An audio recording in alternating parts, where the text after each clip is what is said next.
हो गई है। डोटासरा 1-to-1 फीडबैक ले रहे हैं। संगठन सृजन अभियान की समीक्षा हो रही है। तो जानकारी इस वक्त आपको जयपुर से बड़ी दे रहे हैं, जहां पर डोटासरा 1-to-1 फीडबैक जो है वो ले रहे हैं। कांग्रेस की विधानसभा समन्वयकों की बैठक शुरू हो गई है। बड़ी खबर इस वक्त आपके सामने, कांग्रेस की विधानसभा समन्वयक की बैठक शुरू हो चुकी है। संगठन सृजन अभियान की समीक्षा इसमें हो रही है।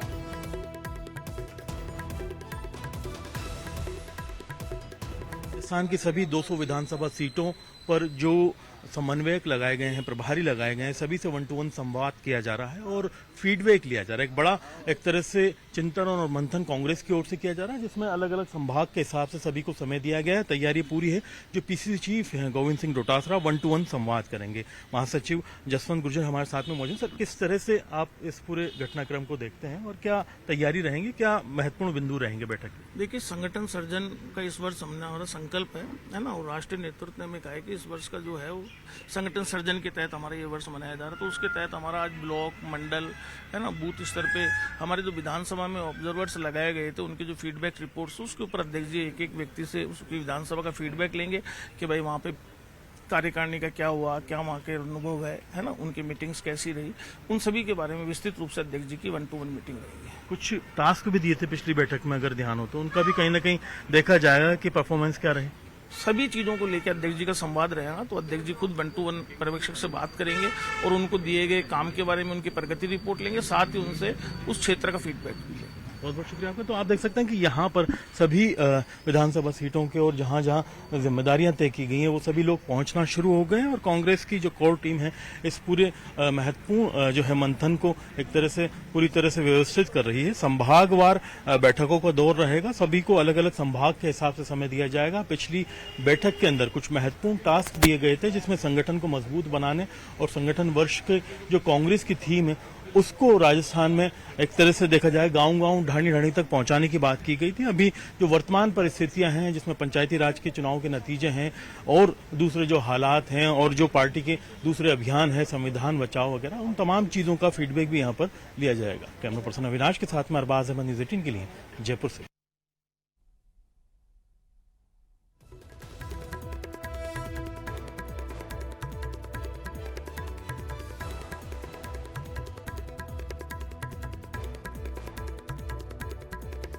खबर जयपुर से की बारिश दर्ज की गई है, जिससे भीषण गर्मी से आंशिक राहत मिली है। मौसम विभाग के अनुसार आज से आगामी 6 दिनों तक बारिश और तेज हवाओं का सिलसिला जारी रहने की संभावना है। तो देखिए, कल कई जिलों में बारिश हुई है। आज से 6 दिनों तक बारिश की संभावना जताई गई है। मौसम में एक बार बदलाव देखने को मिलता है और कई जिलों में बारिश हुई भी है, जिससे मौसम में काफी ज्यादा तब्दीली देखने को मिली है। एक लंबे अरसे बाद मौसम ने तब्दीली दिखाते हुए कुछ नरमी का रुख अख्तियार किया है। आप देख सकते हैं कि राजधानी जयपुर में अल सुबह काफी ठंडा माहौल नजर आ रहा है। आसमान में बादलों की आवाजाही है और तापमान में भी काफी गिरावट दर्ज की गई है। मौसम विभाग की चेतावनी के मुताबिक 21 जून तक लगातार यूं ही जो मौसम के अंदर ठंडक और वक्त के साथ साथ हल्की फुल्की बारिश और मेघ गर्जन की चेतावनी जारी की गई है। फिलहाल 20 जून और 21 जून के बाद में ये जो गतिविधियां हैं ये और तेजी से बढ़ेंगी। कल की अगर बात करें तो राजधानी जयपुर में तापमान सामान्य से 5 डिग्री तक कम दर्ज किया गया है और इसके अलावा अगर देखा जाए तो बाकी के जो इलाकों में है वहां भी तापमान काफी कम रहा है। प्रदेश में सर्वाधिक जो तापमान है कल वो चूरू में 41 डिग्री दर्ज किया गया है। प्रदेश के कई हिस्सों में बारिश हुई है। राजधानी जयपुर के अंदर अगर आप देखें तो कल शाम से ही बारिश का सिलसिला शुरू हो गया था। अभी भी देख सकते हैं जगह जगह बारिश की वजह से पानी के निशानात मौजूद हैं। फिलहाल अभी मौसम विभाग ने जो इशारा दिया है उसके मुताबिक आने वाले कुछ दिन इसी तरह से लगातार मौसम के अंदर जो है नरमी बरकरार रहेगी और लोगों को जो राहत की फुहार मिलती रहेंगी। आने वाले 2-3 दिन में प्री मानसून एक्टिविटीज शुरू होने के साथ साथ ही जो मौसम की तब्दीलियां हैं इसके अंदर और इजाफा होगा और प्रदेश में उम्मीद है कि जो जून के अंतिम सप्ताह तक मानसून भी पूर्वी राजस्थान के जरिए प्रवेश कर जाएगा। कैमरा पर्सन अविनाश के साथ में अरबाज अहमद, न्यूज़ 18 के लिए जयपुर से। भीषण गर्मी से जूझ रहे राजस्थान वासियों को जल्द राहत मिलने वाली है। मौसम विभाग जयपुर के अनुसार राज्य में 20 जून के आसपास मानसून के प्रवेश की प्रबल संभावना है। इस दिशा में संकेत पहले ही मिल चुके हैं, क्योंकि वर्तमान में प्रदेश के कई हिस्सों में प्री मानसून गतिविधियां तेज हो गई हैं।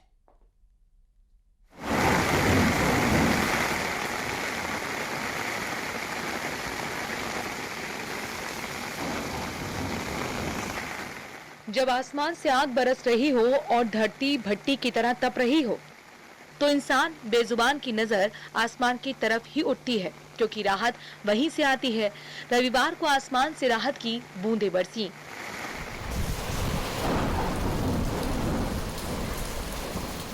गर्म हवा और तप रहे मकानों के साथ जमीन पर जब बारिश की बूंदें पड़ी, तो वातावरण में सोंधी महक घुल गई। सुकून देने वाली ये तस्वीरें दौसा से आई हैं। हफ्ते भर से दौसा के बाशिंदे भीषण गर्मी से परेशान थे। रविवार 3 बजे के बाद हुई बारिश उनके लिए राहत लेकर आई।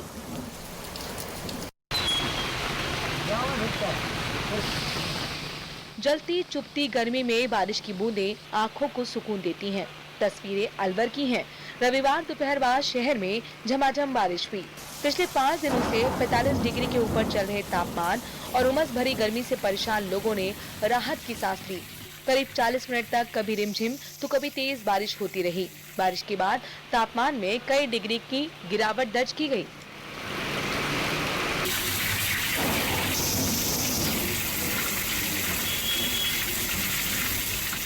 पाली के सुमेरपुर में रविवार शाम इंद्रदेव की मेहरबानी से मौसम सुहाना हो गया। पिछले कुछ दिनों से तेज गर्मी और उमस से परेशान जनता को राहत मिली। तेज बरसात के बाद सड़कों पर पानी भर गया। मानसून से पहले नगर पालिका ने नालों की सफाई करवाई और फिर भी सड़कों और गलियों में पानी भर गया।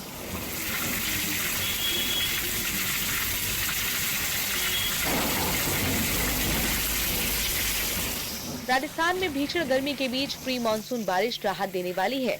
मौसम केंद्र के मुताबिक राजस्थान और आसपास में एक परिसंचरण तंत्र बना हुआ है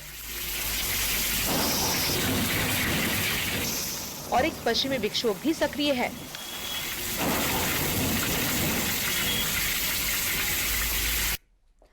श्रीगंगानगर में देर शाम हुई झमाझम बारिश से जहां एक ओर गर्मी से राहत मिली है, वहीं दूसरी तरफ मुरझा रही फसलों को जीवन दान मिला है। खेतों में खड़ी नरमे की फसल के साथ ही कीनू के बाग और गुलाब और गेंदे की फसल को भी फायदा पहुंचेगा। इसके साथ ही आने वाले दिनों में मूंग और ग्वार की बिजाई के लिए भी खेतों में नमी उपलब्ध रहेगी। अभी बिजाई की है तो उसका तो नरमा वगैरह जो उसमें खराबी है जी। अगर पहले की बिजाई हुई है तो उनको फायदा है जी, बस ये बात है। अच्छा, नरमा के अलावा जैसे पशु चारा है, बरसीन है, किन्नू है और जो फूलों के पेड़ हैं, गुलाब है, गेंदा है, उनके लिए तो फायदा ही फायदा है जी, क्योंकि गर्मी बहुत ज़्यादा पड़ रही थी। 50 के लगभग टेम्परेचर था, उसके कारण पत्ते सड़ रहे थे, झड़ रहे थे, नुकसान ही हो रहा था। अहमदाबाद विमान हादसे में जान गंवाने वाले लोगों को झुंझुनू जिले के सिंघाना कस्बे में श्रद्धांजलि दी गई। जिला महिला कांग्रेस शकुंतला यादव के नेतृत्व में श्रद्धांजलि सभा कैंडल मार्च का आयोजन किया गया। इसके बाद कस्बे की मुख्य सड़कों पर कैंडल मार्च निकाला गया। तो अहमदाबाद विमान हादसे में सभी मृतकों को श्रद्धांजलि यहां पर दी गई और श्रद्धांजलि सभा का आयोजन किया गया। कैंडल मार्च निकालकर श्रद्धांजलि दी गई। गुजरात के अहमदाबाद में जो प्लेन हादसा हुआ है वो बहुत ही दुखद, पीड़ादायी, पूरे देश को झकझोरने वाला, बहुत स्तब्ध करने वाला हादसा है। और उन मृत आत्माओं की शांति के लिए आज हमने कैंडल मार्च निकालकर उन्हें श्रद्धांजलि अर्पित की है। मैं भगवान से प्रार्थना करती हूँ कि उन सभी दिवंगत आत्माओं को अपने चरणों में स्थान दें, उनकी आत्मा को शांति प्रदान करें और उनके परिवारजनों को इस अपार दुख को सहन करने का सबल प्रदान करें। हरजिंदर सिंह है मनोनीत पालिका अध्यक्ष। आज दोपहर बाद मतदान के बाद घोषित होंगे नतीजे। तो फिलहाल जानकारी इस वक्त आपको दे रहे हैं। नगर पालिका बोर्ड में कांग्रेस के पास बहुमत है। अभी भाजपा के हरजिंदर सिंह है मनोनीत पालिका अध्यक्ष और आज दोपहर बाद मतदान के बाद घोषित जो है वो नतीजे किए जाएंगे। बड़ी जानकारी आपको दे रहे हैं। पीलीभंगा पालिका अध्यक्ष का चुनाव आज रहने वाला है, जहां पर कांग्रेस से शारदा, बीजेपी से रणवीर ढेलू प्रत्याशी हैं। नगर पालिका बोर्ड में कांग्रेस के पास बहुमत है केंद्रीय वन पर्यावरण मंत्री भूपेंद्र यादव अलवर के टहला पहुंचे, जहां भूपेंद्र यादव ने करीब 5.5 करोड़ रुपए की लागत से नवनिर्मित सीएचसी भवन का फीता काटकर उद्घाटन किया। इस दौरान उन्होंने वर्चुअली थानागाजी विधानसभा में विकास कार्यों का उद्घाटन किया। इस दौरान ग्रामीणों ने समस्याओं को लेकर ज्ञापन भी सौंपा है।